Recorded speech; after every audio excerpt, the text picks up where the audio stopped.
우선 한국을 먼저 방문해 주셔서 감사드리고요. 한국에 오신 소감이나 아니면 이제 여러 가지 방문하셨잖아요. 어떠셨는지 그 짤막한 얘기 부탁드릴게요. I feel like I'm coming home a bit. I was in Beijing and Shanghai before this, and it was very unfamiliar. But in Korea, I feel very comfortable. I've gotten to know the people and the culture. The food is wonderful, and even this hotel. So I feel it's like my home away from home. 한국에서는 렉사이 지수라는 게 조금 생소하게 들리는 게 없지 않아 있는데 그 정확하게 렉사이 지수가 뭔지 그거에 대해서 설명을 부탁드릴게요. So the Lexile measure is a way to put readers and books on the same scale. So let me describe what that means. We are able to use a test to measure English reading ability. And when we measure that reading ability, we put them on a scale. If you think about Celsius scale, measures temperature. This Lexile scale is the same way. So a very beginning reader might be at 0, and a very good reader at the university level might be at 15 or 1600 Lexile. So we use a test. One example is the level set test that's used here in Korea. Developed by Metametrics in cooperation with Achieve 3000. That is an excellent test to put the reader on the scale. We also then use software to measure the difficulty of an English book. And we put the book on the same scale. So if you have a reader that is reading at 600 Lexile, and you match them to a book that's at 600 Lexile, the reader has a good reading experience. That book is not so hard that they become frustrated and lose interest, and it's not so easy that they don't learn from reading it. So it's really a way to match the reader and the text. That's the Lexile scale. The Lexile company, or Metametrics, the company, doesn't have their own test. We work with partners like Achieve 3000 to develop tests for them. So we're a little bit like the Intel inside. We're like the chip inside many, many different reading products. So a parent can get a Lexile reader measure for their children from any one of those tests, and then use the something like Interpark or Yes24 to find books that are matched to their reading ability. Or in the case of the Achieve 3000 product, they can use the articles that are part of that product to read. 그렇다면 그 렉사이 지수를 측정하는 기준들이 구체적으로 있을 텐데 그 기준에 대해서 추상적으로 생각하는 사람들이 많이 있어요. 그래서 그 렉사이 지수를 측정하는 그 정확한 기준에 대해서 설명을 듣고 싶습니다. So again, remember that it's two parts. It's the reader and it's the text. So on the reader side, we're measuring English reading comprehension. How well does somebody understand what they just read? On the text side, we're measuring the difficulty of that text. How difficult is that text to understand? On the text side, we use two variables to measure the difficulty of text. We use word frequency or difficulty. We call that the semantic demand of text. And then we use syntactic complexity, usually the length of the sentence. A longer sentence is going to be more difficult for somebody to understand. 그럼 세계적으로 이제 렉사이 지수를 기반한 영어 학습 프로그램들이 되게 다양하게 있다고 들었는데 구체적으로 어떤 것들이 있는지 소개를 부탁드릴게요. Worldwide, there are probably 50, 60 different tests where you can get a Lexile measure. Some of them are high-stakes assessments, like in the United States, there are about 22 states in the United States that have a test at the end of the year that measures reading comprehension for the whole year and determines whether a child is able to move on to the next grade. That's a high-stakes test. And in that case, many of those states will report a Lexile measure. So, and then there are all of the other tests that can be used during the year to determine whether a student is on track to hit that goal for the end of the year. So the level set test by Achieve 3000 is one of those. ETS has tests, Scholastic has tests, Pearson, HMH. So almost every major test publisher has the ability to report a Lexile measure from a reading test. 그럼 이제 렉사일 지수가 토플이나 토익에 적용이 되고 있다고 했는데 그 적용 기준이 무엇인지 말씀해 주세요.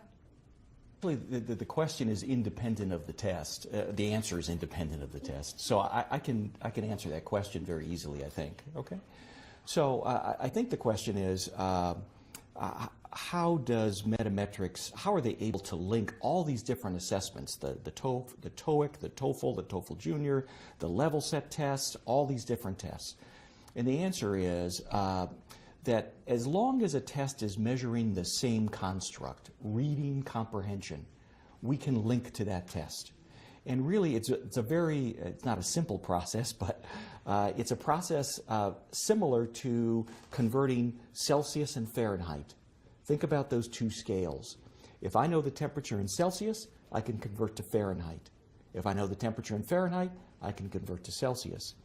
So typically what we do is when we are going to link to another test, like the TOEFL or TOEIC, we administer a Lexile test and a TOEFL test. And then we build a linking equation between those two tests or those two scales. So we create something very similar to the equation that converts Fahrenheit to Celsius. So we can go from the Pearson test to the Lexile measure, the ETS test to the Lexile measure. So it's a psychometric process that's undertaken to link any test to the Lexile scale. 현재 미국 22개의 주에서 그 렉사일 지수 사용 계약을 통한 그 지원을 받고 있다고 들었는데 구체적으로 어떤 부분에서 그 협력을 하고 있는지 궁금합니다.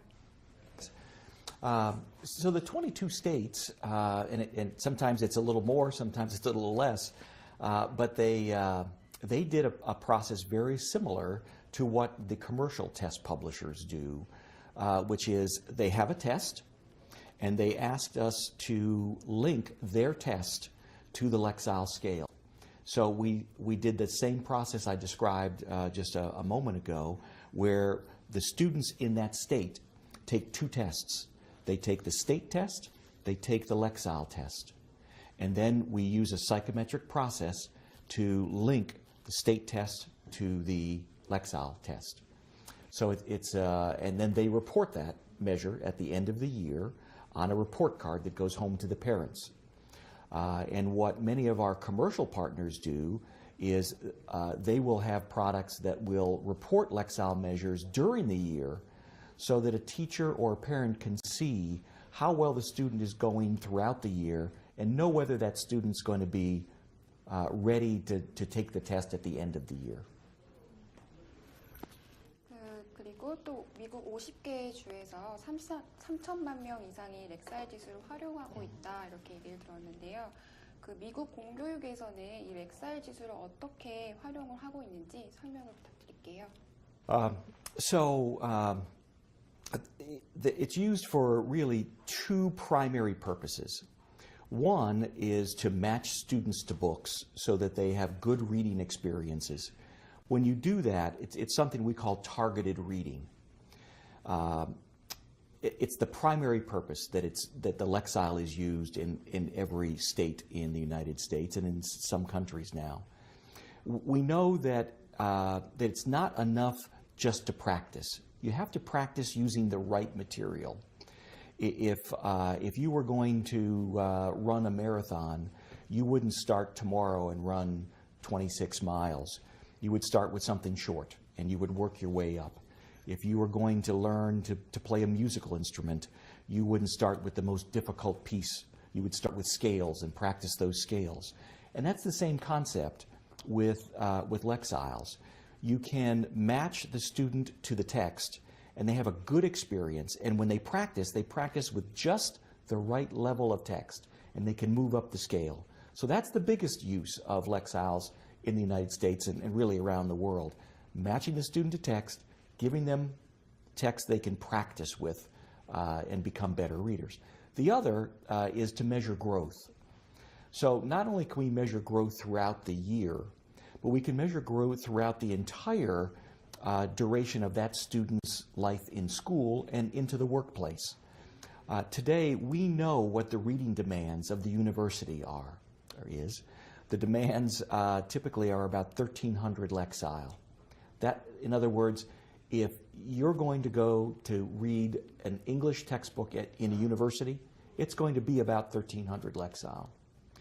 So we know that that's the goal. That's the end. So you've got to start working toward that goal at a very early age. And so measuring that growth every year to see if you're on track to hit that goal is one of the primary uses of the Lexile framework for reading. 그렇다면 다른 나라에서는 어떤 마케팅 전략을 가지고 렉사일 지수를 활용하고 있는지 궁금합니다. So the good news is they're using it really pretty much the same way. They're using it to match readers to text, and they're using it to measure growth. It's a little bit different in countries where we don't have a lot of data yet. So for example, in the US, we know exactly where a student should be at the beginning of third grade or the end of fourth grade. We don't know that yet in Korea.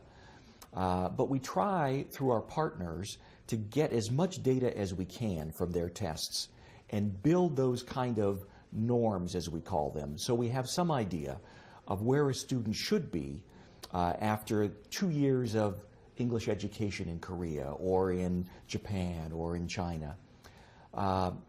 It's a little more difficult in other countries because English is a second language. It's not the native language.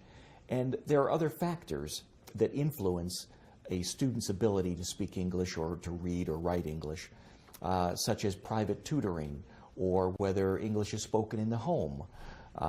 So those kinds of things influence our ability to know where a student should be. But for the most part, Lexile measures are used in every country around the world the same way that they are in the US. They're used to measure how close I am to a goal. That goal might be university entrance. Maybe it's the IELTS test or the TOEFL test that I need a 21 on to be able to get into the university. Lexiles can help with that. Or if I'm not ready for that, then I can find good text and good books to help me read better. 한국 영어 공교육은 주로 문법 위주의 수업이 이루어지고 있는데요. 그럼에도 그 수능에서 학생들이 가장 많이 틀리는 문제가 영어 문법이라고 해요. 혹시 이런 한국 공교육 영어 방식에 본인이 어떻게 생각을 하시는지 또 그에 대해서 어떤 대안을 마련하고 싶으신지 궁금합니다. As a company, we don't have a real position on which way is better to learn or not. We're not an instructional organization. That's what our partners do really well. Companies like Achieve 3000 and Scholastic, that's what they do. We're measurement experts. We're testing experts. We measure whether a student has achieved learning or not, or how well they've achieved it. But we really don't have a position on what the best way to learn is. We don't measure grammar. We measure, again, text difficulty and reading comprehension. 또 한국 영어 공교육 교과서에 나오는 그 문법에 대해서도 렉사일 지수를 매겨볼 수 있을지 가능할까요? No, it really doesn't. It measures just the complexity of the text. Now, grammar is inherent in the complexity of the text, but it doesn't measure things like verb tense or capitalization or spelling. So it doesn't measure that at all. It really just measures how difficult that text is for a reader to comprehend. 그렇다면 메타매트릭스에서 수년간 이제 한국 수능 영어에 대한 그 렉사일 지수를 발표했는데 이것을 바탕으로 해서 한국 수능 영어의 그 수준에 대해서 어떻게 그 방식과 난이도에 대해서 어떻게 생각을 하시는지 궁금합니다. You may have seen some of our research results on the CSAT. So we've measured the difficulty of the text passages on the CSAT, I think going back to maybe 2008. And they're very consistent. So whoever's writing the CSAT does a good job. The measures are typically in that 1,100 lexile range, and they're very consistent. Every year, they're right in that range. So I think the CSAT is a good instrument, a good test of measuring English reading ability. That's about the level you would need to be when you graduate high school or secondary school. 그리고 한국 중학교와 고등학교 그리고 EBS 교재까지도 렉사일 지수를 측정하고 있는데 그 측정하는 렉사일 지수의 기준이 어떤 건지 조금 구체적으로 알 수 있을까요? So these are the textbooks that we're measuring now, right, Sally? Yes. So this goes back to your question earlier about how we market or how we work with different countries. In the U.S., of course, we started there, and we've got a lot of history there. But when we come into a country like Korea, Japan, China, we have to start from zero, from the ground level. And one thing we do is try to measure all of the books that are used in education. So Sally was able to send us all of the elementary education textbooks used in Korea, English education, and then all of the secondary. And we're in the process of measuring those right now. So very soon we will publish a research brief on the difficulty of those books. And you'll be able to see how those books move up the scale and the difficulty at the beginning and the difficulty at the end. We recently did this for the United Kingdom. It's a little different because English is their native language. But it was interesting to see how the books progressed up that scale. So we'll do the same thing in Korea, we'll do the same thing in Japan, in China, as we move into each country. 한국 학생들은 되게 그 영어 점수가 높은 편인데 근데 영어를 구사할 수 있는 실력은 굉장히 부족한 편이에요. 이를 극복하기 위해서 올바른 영어 교육에 어떤 생각을 갖고 있는지 또 메타매트릭스에서 어떤 도움을 줄 수 있을지 궁금합니다. That's a good question. As you know, there are 4 modes of language. There's speaking, listening, writing, and reading. There's a lot of research that strongly suggests that reading is really the foundation of a language. It's the cornerstone, if you will. And if you can read well, the other 3 modalities come along pretty well. So I think it's important to be a good reader first, and then a good speaker and a good listener. And there's a very strong correlation between reading ability and speaking ability. And if somebody is an excellent reader, they're very likely to be an excellent speaker. 네, 이상 인터뷰를 마치겠고요. 그리고 소중한 시간 내주셔서 감사하고 한국에서 남은 시간 잘 보내시기 바랍니다. Thank you. Thank you.